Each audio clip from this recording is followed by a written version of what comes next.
This is Crash TV.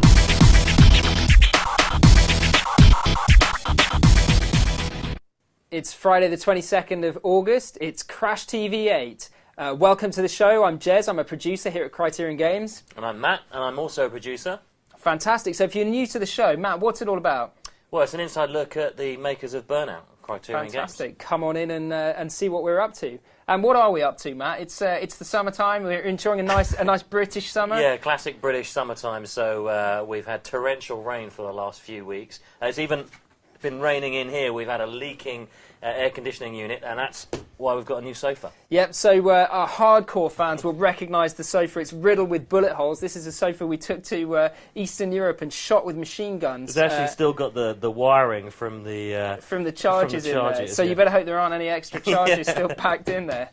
Yeah, it's a cracking sofa. It's also Olympic week, and the Brits have been representing. Absolutely stunning performance from the Brits this Third weekend. on the medal table currently, which I figured would actually be number one if we cut number of medals by square foot of space. Yeah, or number of people. Yeah, a number of people, and it's good to see that in typical British Team GB fashion, we're getting golds in all the inclusive sports, aren't we? Fantastic. Like rowing. Like rowing. Horse riding. I think the sports that we have to excel in, being English or being British, are the posh ones. Yeah. So I think, horse Rowing, riding, sailing, horse riding, all that posh stuff. Cycling, where you need a really pricey bike. Yeah, so basically the sports that no one else does, Yeah. we're in. So it's time for a gold medal winning podcast. Here's what's coming on the show. Today on Crash TV. We'll meet Yuta Nakamura of Nakamura Industries for an in-depth look at the new bikes. We'll find out what it takes to be an artist in video games. The Unusual Suspects are back and they're road raging. Plus all the latest news, traffic, and of course the community couch. Okay, quite a show in store. I'm particularly looking forward to the Unusual Suspects. Absolutely. And talking of unusual, here's Doug with the news. Crash TV breaking news. I'm Doug McConkey. This is the news on Friday 22nd of August 2008. Now for the headlines. Burnout Paradise is coming to the US PlayStation Store. Nakamura unveils 09 model bikes. Reports of overcrowding in the city. Criterion Games has announced that it will make Burnout Paradise available for download on Sony US PlayStation Store. The price has been confirmed as $29.99 US. It is expected the entire game will weigh in at approximately 3.5 gig and feature all the content released until now. That includes both recent updates codenamed Bogart and Cagney. A release date has not yet been announced, but Criterion have promised that the game will be available in the fall. Industry commentators have called for an immediate announcement of a European PlayStation Store release for the game, but so far there has been no response from Criterion. Paradise City-based car manufacturer Nakamura Industries has unveiled 2 new motorcycles as part of their forthcoming Burnout Paradise bike pack range. The decision marks a major departure for Nakamura, whose core business to date has been cars, but the striking motorcycles designs have been hailed by industry reviewers as a stunning and unexpected foray into exciting new area filled with potential. The Firehawk V4 is described by Nakamura as a thoroughbred racing bike and is the first street bike to feature their championship-winning track technology. The FV 1100 delivers high performance with easy handling. It's been described as the most versatile bike on the market in Paradise City. The exposed engine doesn't leave much room for stylish paintwork, but when the engine looks this good, who needs bodywork? We've received early reports of overcrowding on the streets of Paradise City. Witnesses in both the downtown area known as Big Surf Beach and the airfield have described scenes as euphoric. Both areas are said to be flooded with new players since the release of Cagney's so-called awesome game-changing content. That's all from me. It's now back to the studio. So Doug's now off to Germany for the big Leipzig show. Got a party planned in Leipzig, Dougie? Gonna be tooling yourself up in some lederhosen, Doug? Oh, come on, Doug, why the long face?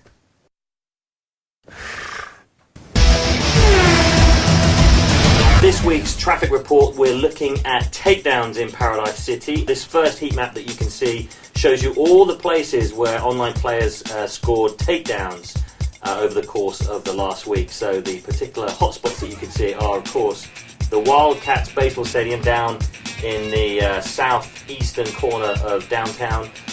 The top end of Big Surf Beach. I mean, actually, that's one place that I'll always be guaranteed a takedown, playing around on the beach before we get into some games. And the other favourite parts of Paradise City with the airfield, South Bay Expressway, the dam, of course, is particularly fun for takedowns, the quarry, and Dead Man's Edge up in White Mountain.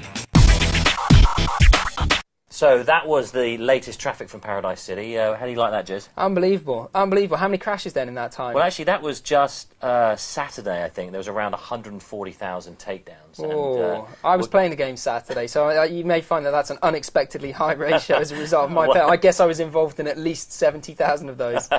It could well be. Well, next week we're going to go in a little bit more detail to takedowns. We're going to show you where all the vertical takedowns happen and where some of the T-bone takedowns happen. So look forward to that next week. Great. And it'll also be interesting seeing when we bring the bikes online, how they respond to the traffic as well, how things change and how those telemetry reports look different. Absolutely. And speaking of bikes, I think it's time to meet their maker. Earlier this week we caught up with Yuta Nakamura, the creator of the vehicles in Burnout, and we found out what he had to say about the new bikes. Crash TV Spotlight. If you're a fan of the incredible vehicles in Burnout Paradise, you'll almost certainly be familiar with the work of Yuta Nakamura, our vehicle lead. I'm joined by Yuta today to chat a little bit about the motorbikes that are coming in the bike pack. So Yuta, tell us a bit about what the work is you guys do on the game. Hi, so 私の名前は中村優太です。バーンアウトパラダイスの車のデザインを担当します。ここは私のチームで、ジン、ジェームス、リチャード、ベン、マイケル、です。What were you guys responsible for on the original Burnout Paradise, the game that everybody's familiar with? バーンアウトに登場する車は実際の車じゃないので、まずデザインをして、3D モデリングをして、ゲームにインテグレートします。And that's the modelling and the creation of all the vehicles in the game. そうです。はい。Wow, it's tons of work. そうですね。Where do you get your inspiration for all of the cars? Because obviously we don't feature licensed cars in the game. It's all cars designed from the ground up. How do you guys find inspiration for the そうですね。 build? もちろん実際の車も参考にしますし、それ以外にも映画や、アニメーション、さまざまなメディアからインスピレーションを得てます。So everybody's seen the Hunter Olympus and the Nakamura Raijin Turbo, the rear-wheel drive. They've been the new cars that we released as part of our Kagni pack. But people won't be familiar with most of the other stuff that you've been working on. And I know there's a lot of secret vehicles coming for the game. But we can talk about bikes today. そうですね。So where do we start? I mean, tell us a bit about the bikes for the new bike pack. バイクはもちろん私たちにとって初めての経験でしたが、とても楽しんでおりました。And specifically, can we go into talking about the Firehawk? そうですね。ファイアホークは日本製のスーパーバイクで、車体の横に炎という漢字の文字が書かれています。And what kind of performance is this bike? もちろんスーパーバイクですので、ものすごく速いです。So nice and fast. 速いですね。はい。What can you tell us about the design that we've got here? What about the way that it looks? 一目でまず日本製と分かるように漢字を横に書いたのが、あとは、目立つ色を使ってですね、青と赤、ブルーとレッドを基調にカラーリングをしました。Amazing, and it looks awesome as well. ありがとうご And ざい here ま we've す。 got the spec sheet. We can see exactly how this would appear in the user's manual. はい。And tell us about the other bike that's coming. もう一つのバイクは、FV1100 といいまして、どちらかというとストリートバイク仕様ですね。で、エンジンがむき出しになっているので、その辺のディテールを注意して作りました。Which of the two bikes is your favorite? 私は、ファイアホークが好みです。 The Firehawk. はい。Okay, cool. And how difficult has it been working with motorcycles for the first time? Because obviously you guys have plenty of experience with cars. How different is it getting the bikes right? かなり違いますね。車のデザインと違ってバイクは細かい、メカのパーツが多いので、そういったディテールを細かく注意して作りました。車のデザインに関してはもっと全体のシルエットとか、フォルムに注意して作るんですが、バイクはその辺が違った一番大きく違った点です。And so now I wanted to ask you some questions about how you find it working with the team. So do you find that there are any kind of communication problems with you and the rest of the team? I know we've got an international team on vehicles. Mikael is French and Jin is from South Korea ですね。South Korea and you're Japanese. And we've got some English guys. So how do you find that you all get along? How do you communicate?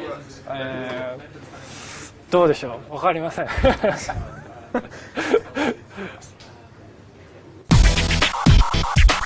So there it is, an interview with Yuta Nakamura. Absolutely amazing looking bikes in the game. The stuff that Yuta works on, incredible. And he really is the most stylish man in the studio, isn't he? Yeah, man. I always think with Yuta, if he wasn't designing video game vehicles, he would definitely be designing fashion in Milan. Absolutely. If anyone could understand what he's saying.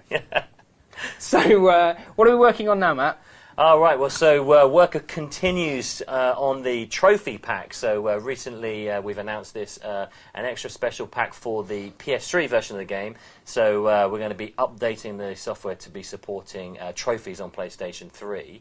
And that's not all we're working on. No, this is actually going to be the first time we're talking about it. The as yet unannounced secret pack, which is going to be coming to you all on both platforms later on in the year. And I think we're going to be talking about that, perhaps leaking a few more details of what exactly the content of that is going to be over the course of the next few weeks. Absolutely. There's lots more to come on that one, and it looks like, to me, I think our best pack yet.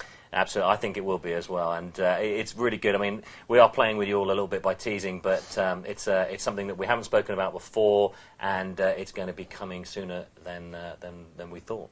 Fantastic. All right, so our most popular question to the mailbag is, how do I get a job in games? So we figured, let's go chat to the team, let's find out how everybody made a start, what they did, what they needed to know, and it was an amazing piece. We ended up with a ton of material, so we thought, let's keep it focused, let's talk about art. So earlier this week, we caught up with the artists. Here's how they started in games. Crash TV Spotlight. So let's start in the team area. We're here where the World Art team sits, and we thought we'd kick things off with a quick chat with John Lewis, who is the leader of the World team. And John, I guess the question we're answering for our fans is how would if I was 17, 18 years old, how would I become John Lewis, World Art lead for Burnout team? Well, you don't get to become me, obviously. No, obviously. Yeah, that's. You'd need to be very cool to do that. But what exactly do you do on the game? I'm the lead world artist here on the world team. So we're creating all the environments and the tracks for the game. And at the moment we're working on the new island, which is part of the DLC for the Year of Paradise. So that's awesome. We can't wait. Yeah, well, we can't wait either because it's coming together really well and we want you guys to play it. So from from a player's point of view, you're the guy who's responsible for building all the stuff that people play in. Yeah, so the team and I take care of making sure that every building and corner and tree and lamppost, everything is just as it should be. And most of all, that the environments are fun to play. Yeah, exactly, because it's with the new open world, it's all about gameplay. There's gameplay everywhere. It's ramps and jumps and separate routes. So it's a lot different from the tracks. Like you say, it used to just be a track. Yeah. And now it's a whole world. And so, that just sounds like an amazing job. You get to build the world that people play in. And I think there's a bunch of people out there that would love to do that. What would you actually kind of recommend as a start? Like, how would you get into something like that? To get into building the world, what we look for, primarily what we look for is people who are good artists. Yeah, you're going to have to know a little bit of 3D, so you have to know one of the main packages, so maybe Maya or 3D Max, Lightwave, and some Photoshop, obviously, for creating the textures. Most importantly, you're going to have to be able to be someone that plays games. Cool. So, yeah, you've got to play games, you've got to strive for quality, because everything we do has to be the best quality it can be. You have to have an eye for detail and a real keen sense of observation, because we're creating fictional environments, but they have to feel authentic.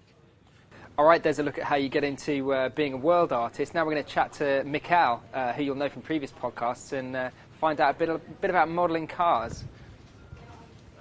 How are we doing, Mikael? Hello. Good. Good. So, if you're a regular viewer of the podcast, you'll have seen Mikhail before. He's one of our unusual suspects. But what do you actually do on the game, Mikhail? Oh, I do vehicles. We used to call ourselves car artists, but now, as you know, more types of vehicles coming in the game. Vehicles now, yeah, like motorbikes, airplanes. So I'm a vehicle artist. Mm-hmm. So yeah, my job is to design, create, and put in the game vehicles. Cool. And how did you start? Like, what does a vehicle artist need in terms of like basic skills? As soon as I get to art school, I realized that a lot of people have the same kind of skills. So I needed to develop my different skills, something to make me unique. Yep. And I was very good in 3D. Yep. I was very good at that. So it's how I ended up in game industry, because I don't really sketch, I don't really draw anything. Yep. I go straight to 3D, and I'm way better to think in 3D. So I just realized that maybe I can work doing this. So I look at what's the option, and obviously, like, it was 15 years ago, so game industry was the early stage of 3D, and it was a perfect timing for me. Yep. So I moved on, and I decided to learn and focus only on 3D.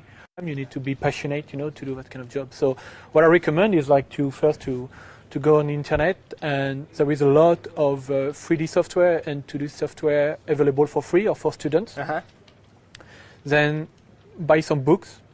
It's not very expensive, but you have a lot of tutorials, way to learn things, very general thing. Then after, just like go in the street, take pictures of a car, it could be your dad's car, and try to model it. Yeah. Well, it's not just about 3D, about modeling. It takes a lot as well of real life modeling, like sculpture, understand object. And then finally, I guess, play loads of games. Yeah, play games. I mean, it's some people do jobs because they have to. Here we do that job first because we love it. It's just like a dream come true to get to create games. I used to spend my time playing games, and now I get paid to do that. Yeah. So at the end of the day, I'm like, woohoo, that's brilliant. Get stuff in there. So that's cool. Yeah. So we've spoken about world art, and we've chatted to Mikhail about vehicles. Now let's find out how we get them moving. All right, Neil? Yo.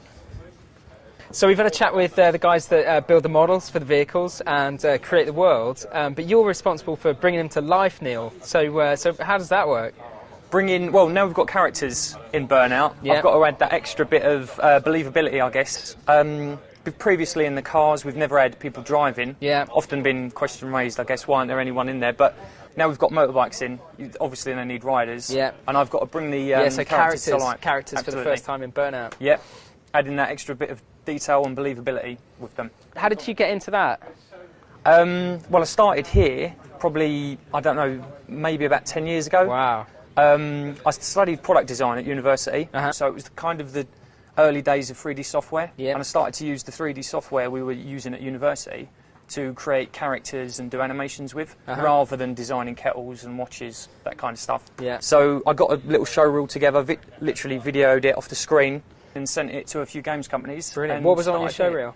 What was it? Oh, what was on my show? There was a couple of spaceships, some like transforming cars.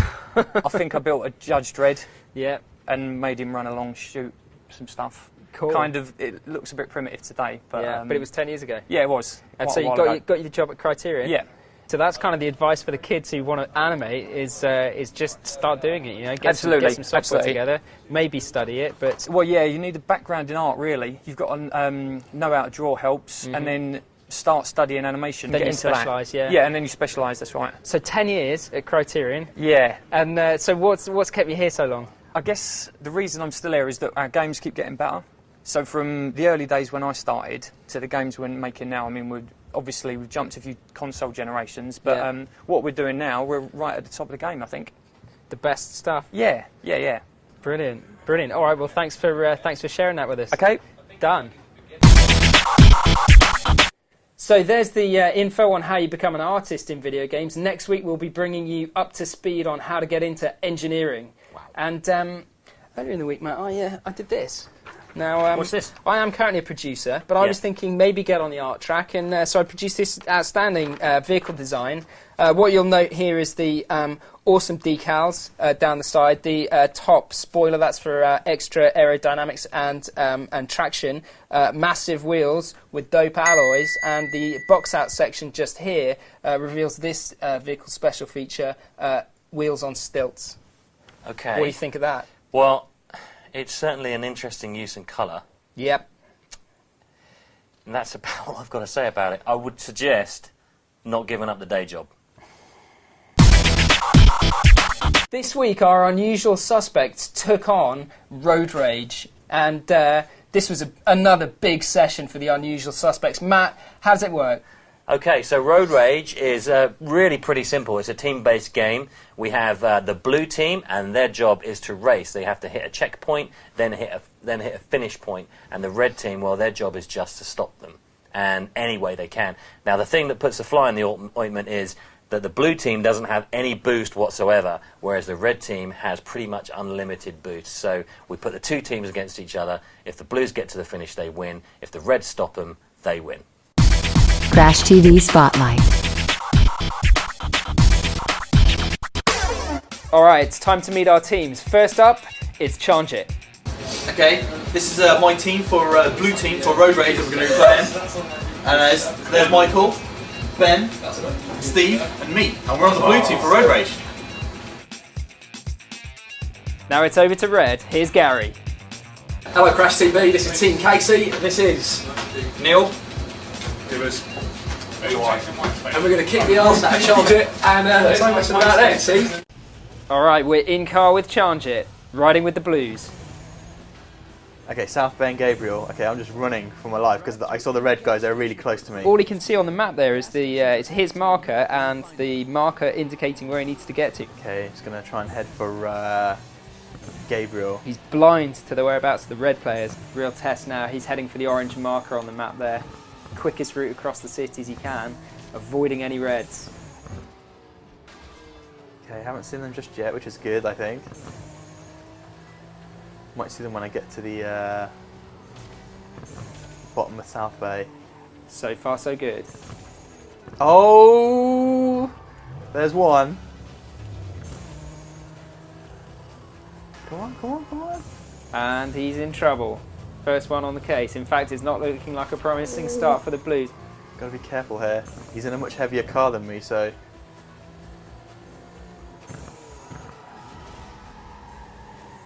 Ooh.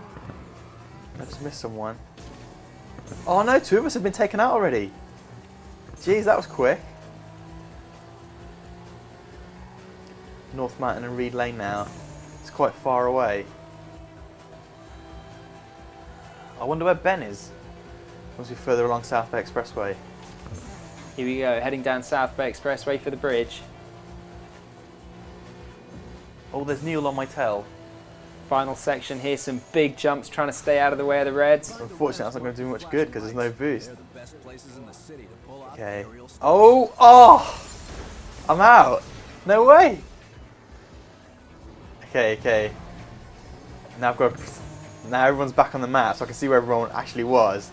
Geez, the red guys were pretty close to chasing me. Okay, now I've just got to try and protect Ben. Oh look, there goes a 4x4. There goes Gary in the 4x4, so Chanjit then taken down, the reds swarming around the blues. They're never going to make it across this map.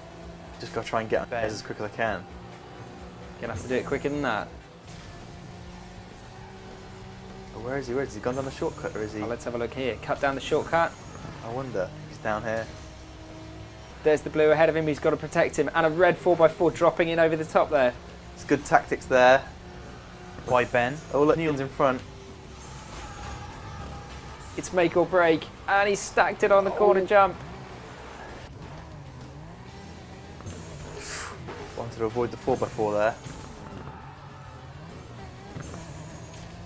Oh dear, got taken down. The concept muscle.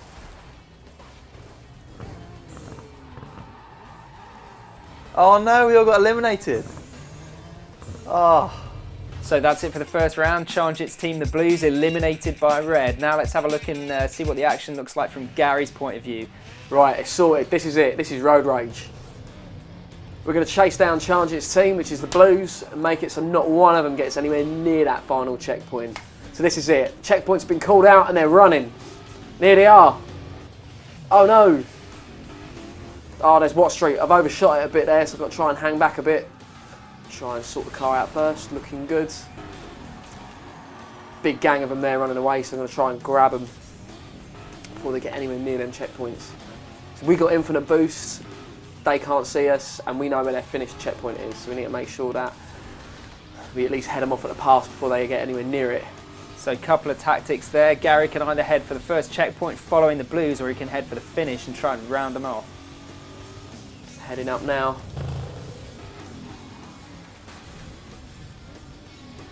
There's Watt Street. So once you've been taken out in Markman, you can try and get in the way of the chasers, so that way they can't take down anyone else of the big guys. So okay, so here's Webster Elite. We want to try and make sure we get him right out. Ah, he's out completely. That's good. So that leaves only one more. So let's do it. So far, this is looking like a clean sweep. KCG still in there. Here he comes. Took him out. Did I? It's a tense moment. We'll find out now. We didn't. That was close though. He's lucky. You'll go take him down now. Oh, he crashed out. It's good when he respawns. We'll just knock him out completely.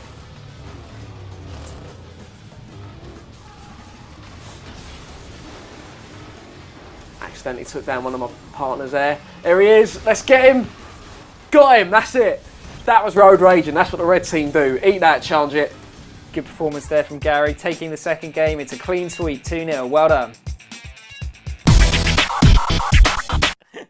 Let's find out what's happening with the community on the couch. I'm going to go check it out. Cool. Okay, I'm on the community couch. I'm here with Joel, who's a producer at Criterion. What's going on, Joel? Not much. I'm new to the podcast, obviously. I'll be taking care of the community. This week, got a ton of postcards. This one's from the Isle of Man, saying to all the team, thanks for the great few months of gaming, and they hope the bike pack looks as good as the front of that card. They should know the bike pack's going to look a ton better. Way better. I've got this postcard from Symes, who's a regular on Crash TV. He's away on a massive extended holiday at the moment, and he writes on this postcard, we decided to spend a day hanging out at a converted steelworks in Rotherham. His fact of the day is, steel loses its magnetic properties at 723 degrees C. That is actually a pretty amazing fact. Yeah, not bad, not bad. I've got another one from Symes, actually, from sunny Florida. And his fact of the day here is that the melting point of game designers is 95 degrees Fahrenheit. So another interesting fact. Symes is hot in the sunshine. Sounds like it, yeah. We've also got a ton of emails through from the mailbag. We've got one here from Connor Vernon. He's saying that in the new island pack that you guys said that we can go anywhere, do anything. True? Yeah, that's pretty much it. But well, what does that mean, Matt? Go anywhere, do anything? For the island? Well, the changes that we've made this time round is we've actually opened up a lot of the geometry on the place where you're racing. So before in Paradise, there's lots of edges or hard edges to stop you going to places that you kind of felt like you should have been able to get to. Where this time on Big Surf Island, we've opened a lot of those places up. So although sort of in terms of real estate it doesn't look as big, it's a much bigger play area. So we've just opened it up, so it feels like if I can see somewhere, I can go there. Yeah, good. Cool. Yeah, I've got another one here from Matt Ridley. He's saying that the bikes look pretty cool, but the thing he's most excited about is the weather and the day-night cycle. Yeah, we haven't talked much about the weather. Obviously, we talk about anything which is game-changing content, like day and night, because there's gameplay in it, and bikes, because there's new gameplay there. We kind of slip the weather in a little bit unnoticed, but it does completely transform the way the game looks. Matt, what do you think about the weather? It looks awesome, doesn't it? I think that just having the way that we brought the day and night cycle into the game, just having the the fog coming in and rolling out and then it coming overcast, just adds a whole lot more atmosphere into Paradise City. So whilst we all love the sunny days, we here in the UK at least anyway, we're missing some of that overcast greyness, so we can share it with everybody. Nice. All right, great. So what else we got, Joel? Well, we've had a load of questions about people not being able to connect to the Burnout Paradise servers, and just wondering if we can clear that one up quickly, basically. Well, another question for you, Matt. Okay. So if you're having trouble connecting to the Paradise City servers, the first thing to do is check www.criteriongames.com. If there's any issues, you'll see them there. If it's a Tuesday morning and you're in GMT time zone, then it's likely to be our regular weekly or bi-monthly maintenance, server maintenance. So check the website first. And you'll see most of the details posted there if there is a problem. If it's not posted on there, then check your internet settings on your routers, and you might probably find that you'll have a problem. Alright, so if you want to get in touch with us here on the Community Couch, the address is on screen now, or you can email us at mailbag@criteriongames.com. Alright, it's back to the studio for me. Cool. Okay, that was the very latest from the Community Couch. I mean, you're obviously watching the Crash TV podcast. If do get involved, and who knows, you may see yourself on the Community Couch. You may. Joel will be back in the next show presenting the latest from the Community Couch, and here's what else is coming up in the show. It's part 2 of our jobs feature. We'll look at engineering. Our unusual suspects will be playing Stunt Run. We'll be linking up with Professor Follett on the show floor at Leipzig. We'll take an in-depth look at mugshots. We've got the Burnout team's favourite biking moments. Plus, of course, the latest news, traffic, and the Community Couch. I've been Jez. And I've been Matt. Thanks for joining us. See you next time. Mailbag@CriterionGames.com. Mail us at Criterion Games, Onslow House, Onslow Street, Guildford, Surrey, GU1 4TN in the UK.